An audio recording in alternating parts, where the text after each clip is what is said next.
Bab 636. Sebelum kamu, ada yang lain.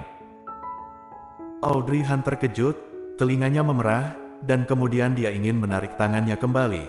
Tetapi Colden Ye mengangkat bibirnya dan berkata, "Jika kamu benar-benar merasa kasihan padaku, maka tetaplah di sisiku dan jangan berhubungan dengan orang itu." Mendengar ini, Audrey Han mengerutkan keningnya dan merasa ada sesuatu yang salah. "Kamu mengatakan ini hanya demi membuat aku merasa kasihan padamu. Aku tidak berbohong padamu. Apa salahnya merasa kasihan padaku?"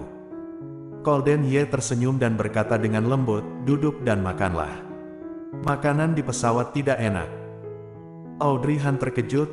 "Ya, makanan di pesawat sangat tidak enak. Jika dia tidak makan di sini sekarang, dia mungkin lebih tidak bisa makan di pesawat nanti." Namun, setelah mendengarkan apa yang Colden Ye katakan, dia benar-benar tidak nafsu makan sama sekali. Memikirkan hal ini, dia menggelengkan kepalanya. "Lupakan saja, aku tidak punya nafsu makan sekarang, dan aku tidak ingin makan." Colden Ye terdiam selama 2 detik, dan kemudian berdiri di belakangnya. "Kalau begitu ayo bayar, nanti kita makan makanan di pesawat." Audrey Han. Kemudian Colden Ye membawanya pergi ke kasir, dan kemudian mereka berdua keluar dari restoran bersama. "Sayang sekali, aku hanya makan beberapa suap dari apa yang aku pesan." Audrey Han tidak bisa menahan mendesah setelah keluar.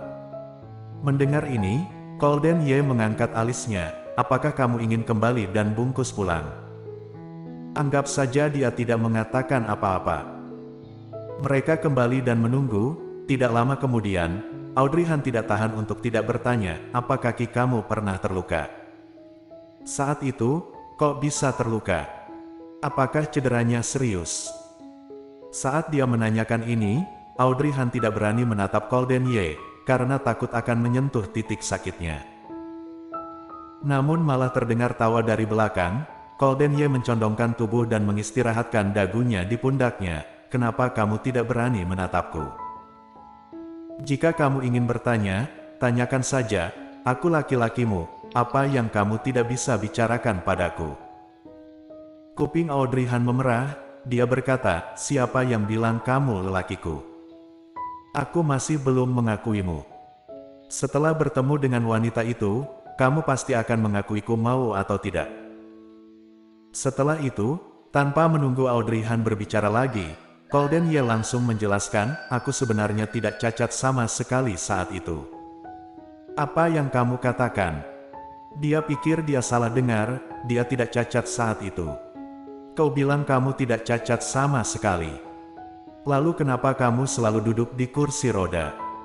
"Orang luar menganggapku cacat, tetapi sebenarnya tubuhku selalu sehat. Hanya ketika kakiku cacat, mereka baru akan menurunkan kewaspadaan mereka."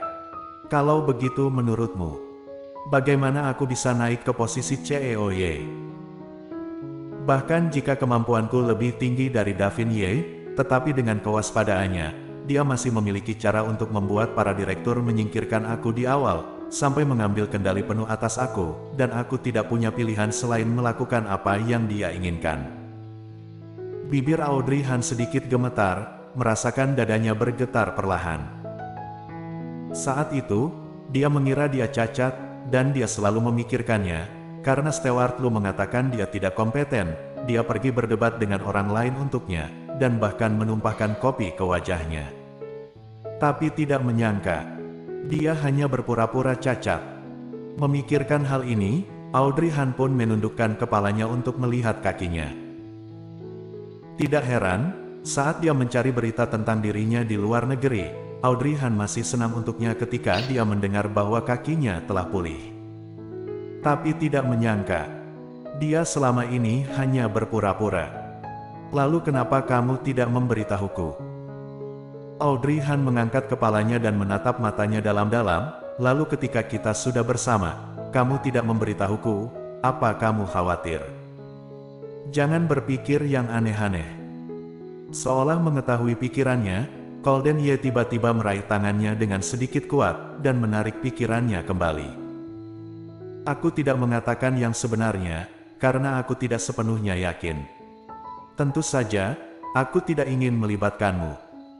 Ini urusanku dengan keluarga Ye, dan itu tidak ada hubungannya denganmu. Audrey Han, kedepannya kamu tidak boleh berhubungan dengan Davin Ye lagi. Putra seorang selingkuhan jelas bukan orang yang baik. Dia mungkin hanya ingin menggunakanmu untuk melakukan sesuatu. Audrey Han mengerutkan kening, mengapa kamu terus mengatakan hal-hal buruk tentang dia?